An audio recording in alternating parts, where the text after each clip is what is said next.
আমি আসিয়া, ফালাকের মা, গল্প সাজাচ্ছি।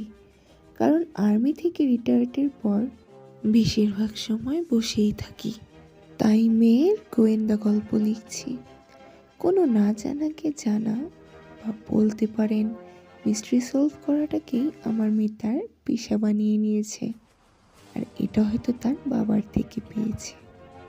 আমার হাজবেন্ড আমার প্রিয়। যাই হোক, এত গভীরে না যাই।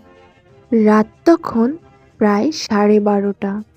ঢাকার পুরনো বনানীর একটি 3 তলা বাড়ি।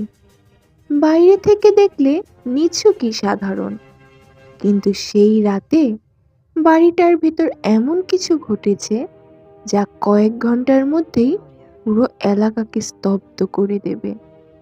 বাড়ির 2য় তলায় একটি বন্ধ ঘরে পড়ে আছে একজন মানুষ, নড়াচড়াহীন, ঠান্ডা, মৃত। ঘরের দরজা ভেতর থেকে আটকানো, জানালা বন্ধ, কোনো ভাঙচুর নেই, কোনো চিৎকার কেউ শোনেনি। পুলিশ যখন ঘটনাস্থলে পৌঁছায় তখন রহস্যটা ইতিমধ্যেই তাদের চোখে চোখ রেখে আসছে। পলক জানালার পাশে দাঁড়িয়ে ধীরে ধীরে চারপাশটা দেখছিল। সে কিছু বলছে না, প্রশ্ন করছে না, শুধু দেখছে। পুলিশ অফিসার রাশেদ চাপা স্বরে বলল, ভেতর থেকে লক করা ঘরে মৃত্যু। প্রাথমিকভাবে আত্মহত্যাই মনে হচ্ছে।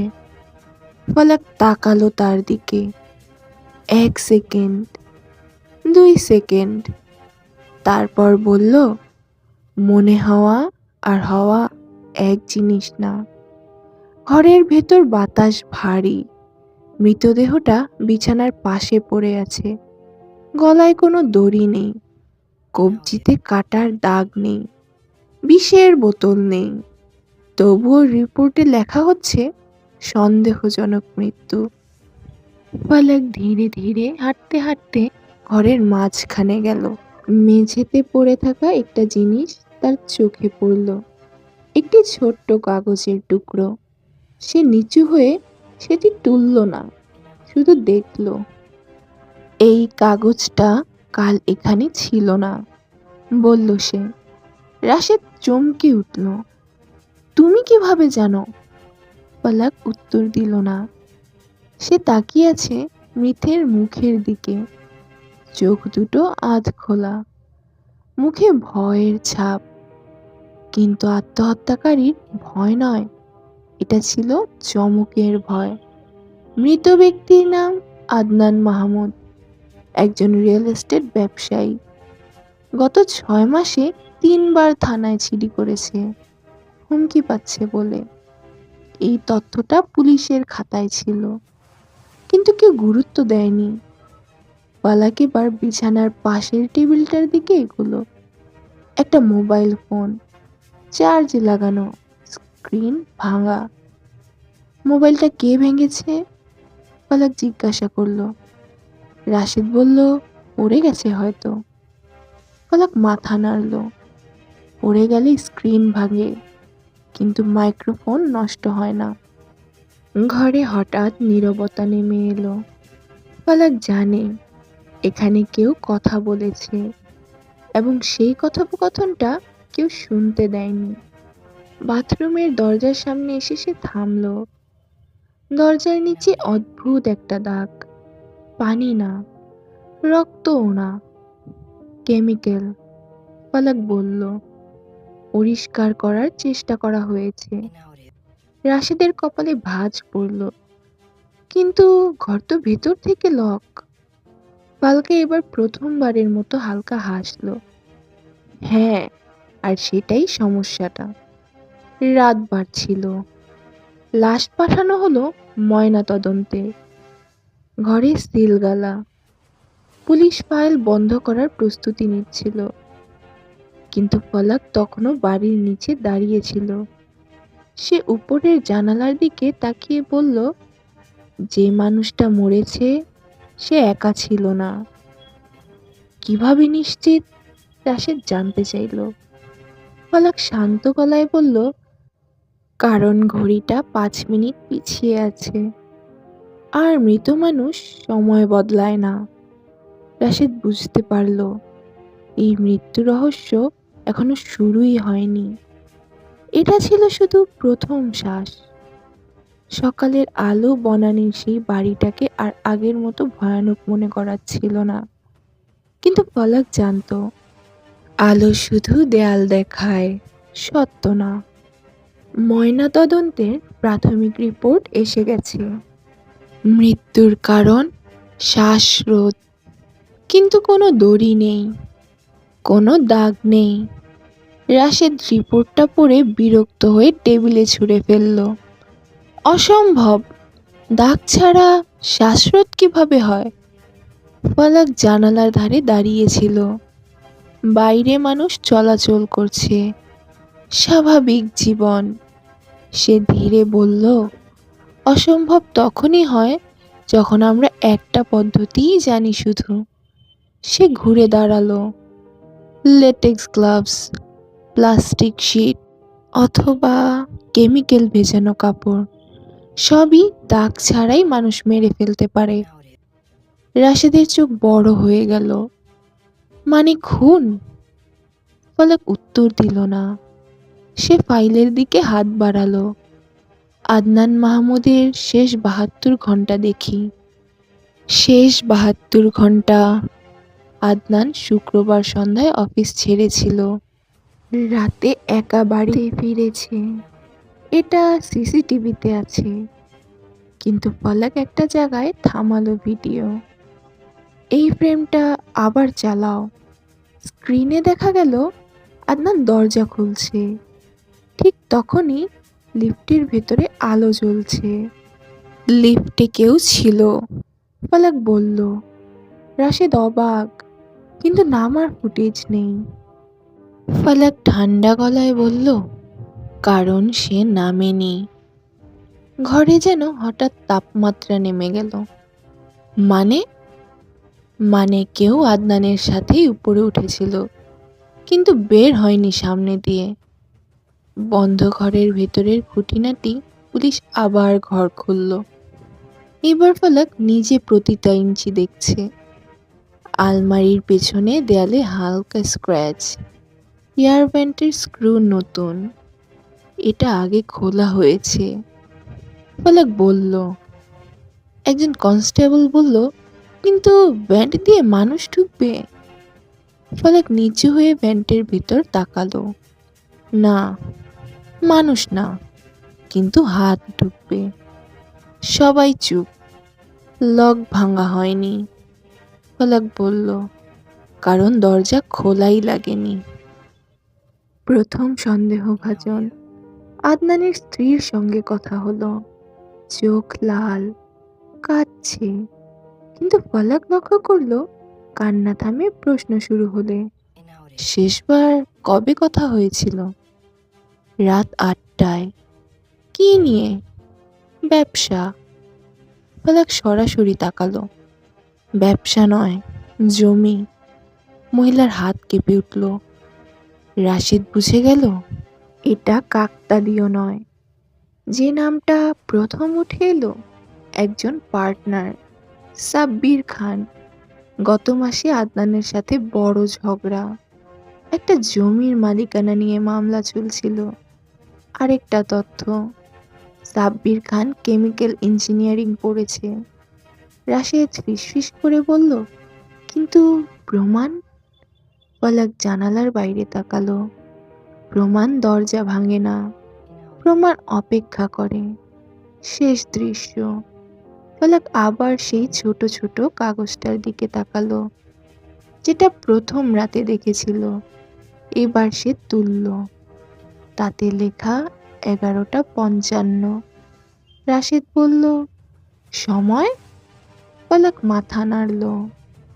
না, এটা সতর্কতা। কার জন্য? পলক চোখ তুলল। যে এখনো বাইরে আছে। দূরে কোথাও একটা দরজা বন্ধ হওয়ার শব্দ হলো। পলক জানে খুনি ভুল করেছে এবং ভুলের সময় শুরু হয়েছে। রাত নেমে এসেছে আবার। কিন্তু এই রাত আর প্রথম রাতের মতো নয়। এই রাত প্রশ্ন করে। পলাক থানার ছাদে দাঁড়িয়েছিল। নিচে নীল আলো জ্বলছে। পেট্রোল কার। রাশেদ পাশে এসে দাঁড়ালো। সাব্বির খানকে ডাকা হয়েছে। সে বলল, কাল সকালেই হাজির হবে। পলাক মাথা নাড়ল। সে আসবে, কিন্তু সত্য নিয়ে না। একটা অডিও, যেটা শোনা যায় না। আদনানের ভাঙা মোবাইলটা ফরেন্সিকের ল্যাবে ছিল। মাইক্রোফোন ডেড, কিন্তু পলাক সেটা শুনতে চাইছে। ডেড জিনিস কথা বলে না, টেকনিশিয়ান বলেছিল, কিন্তু চাপা শব্দ রেখে যায়। পলাক উত্তর দিয়েছিল। একটা বিশেষ সফটওয়্যার দিয়ে কল লগের টাইমলাইন বের করা হলো। শেষ কল 11:52 PM। পলক চুপ করে সময়টা দেখল। 11:55 লেখা কাগজটার সাথে মিলে যাচ্ছে। রাশেদ বলল। পলক বলল, মিলে যাচ্ছে না, এগিয়ে যাচ্ছে। সাব্বির খানের জবানবন্দি। সকাল 10টা। সাব্বির খান চেয়ারে বসে, আত্মবিশ্বাসী, বেশি আত্মবিশ্বাসী। আমি সেদিন দেশে ছিলাম না, সে বলল। সিঙ্গাপুর, পলক শান্তভাবে বলল। সিঙ্গাপুরের সময় অনুযায়ী? সাব্বির থমকে গেল। মানে? মানে আপনি কোন সময়ের কথা বলছেন সেটা ঠিক করেন। রাশেদ লক্ষ্য করল সাব্বিরের কপালে ঘাম। পলক এবার বলল, আপনি কেমিক্যাল ইঞ্জিনিয়ার, ল্যাটেক্স অ্যালার্জি সম্পর্কে জানেন। সাব্বির হেসে বলল সবাই জানে, কিন্তু আদনান জানতো না। ঘরে নিঃশব্দতা। ভেন্টের ওপারের গল্প। পলক বাড়ির ছাদে উঠেছিল। এয়ারভেন্ট যেখানে গিয়ে শেষ হয়েছে, সেখানে একটি পুরনো স্টোর রুম। মেঝেতে সাদা গুঁড়ো, লাইম। পলক বলল, গন্ধ ঢাকতে ব্যবহার হয়। রাশেদ অবাক। তাহলে খুনি এখানেই ছিল? পলক মাথা নাড়ল। ছিল না, অপেক্ষা করছিল। যে মানুষটা দেখেনি সে অনেক কিছু জানে। বাড়ির কেয়ারটেকার রহিম। সেদিন রাত 11টার দিকে আমি ছাদের শব্দ পাই। রহিম কাঁপা গলায় বলল, কি ধরনের শব্দ? ধাক্কাধাক্কির মতো, কিন্তু দরজা খুলিনি। পলক নোট নিল। ভয় পেয়েছিলেন? জি। পলক তাকালো।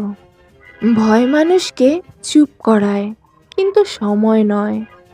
সময়ের পাক। লিফট লক দেখা হলো। 11:48 PM।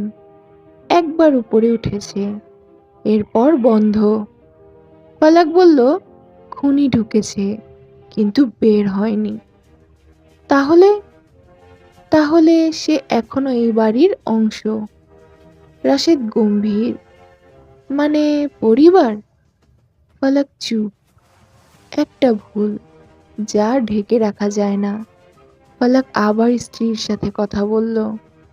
আপনি বলেছিলেন 8টায় শেষ কথা। জি। পলক মোবাইলের স্ক্রিনে কিছু দেখালো। এই কলটা 11:52 মহিলা ফ্যাকাশে।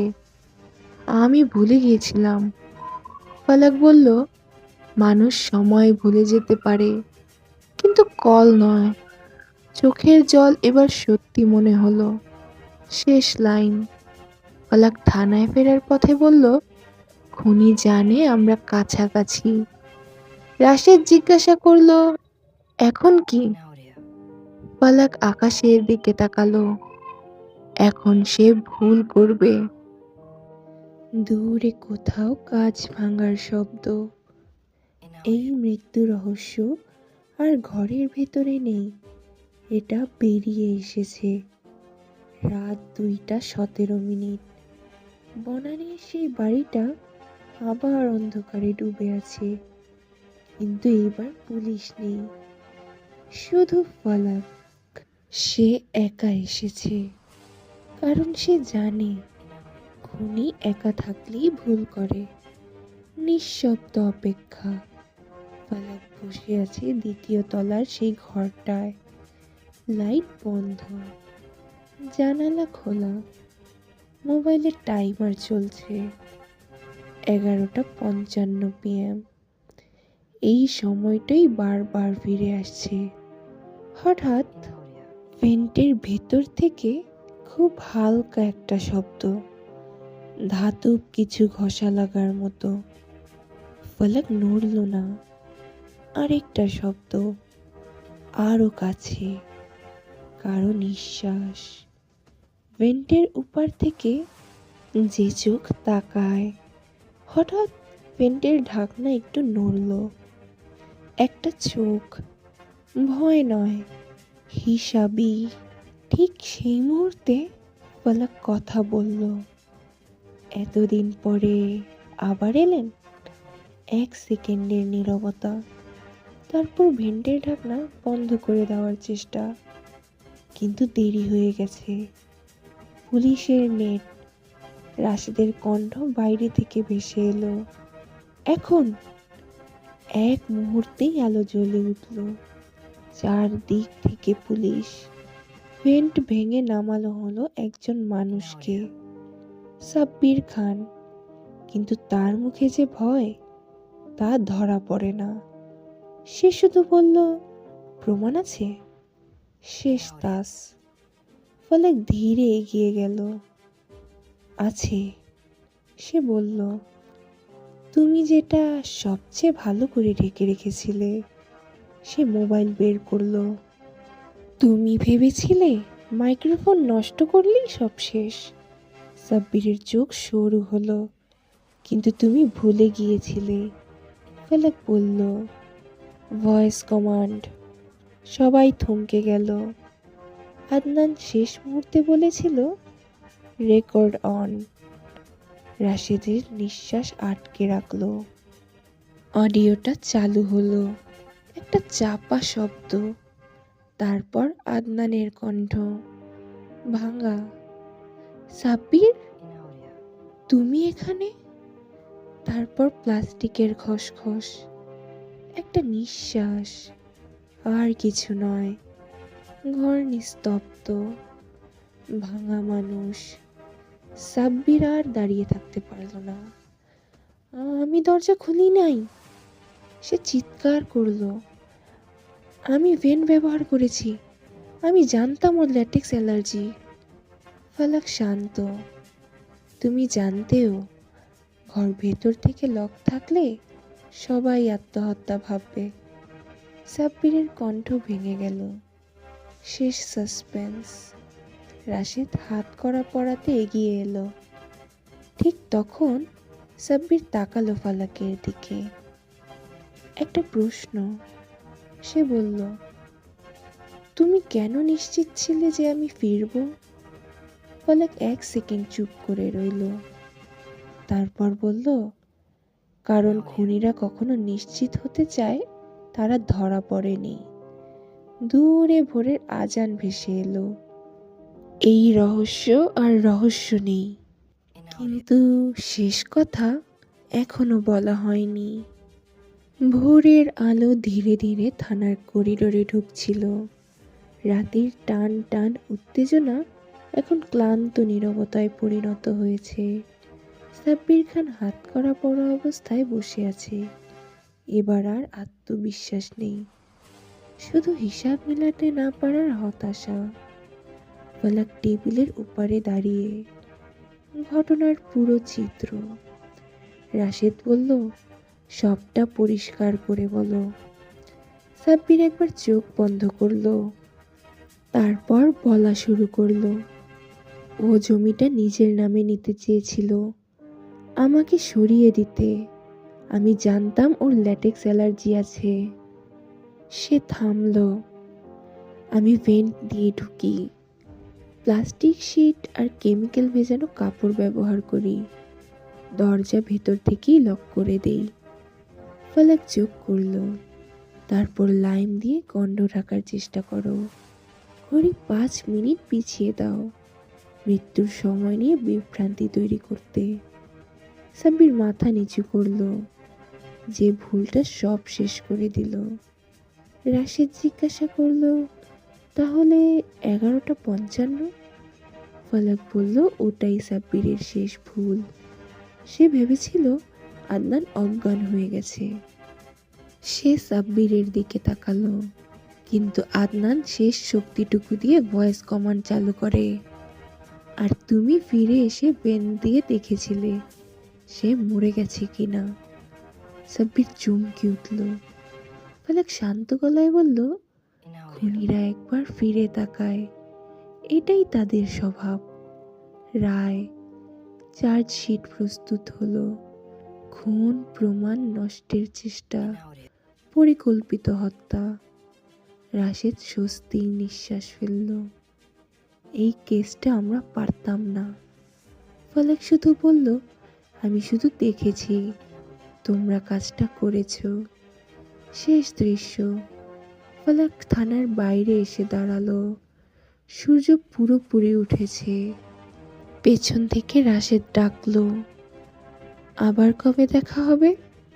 ফালাক হাঁটতে হাঁটতে বলল, যখন কেউ ভাববে নিখুঁত খুন বলে কিছু আছে।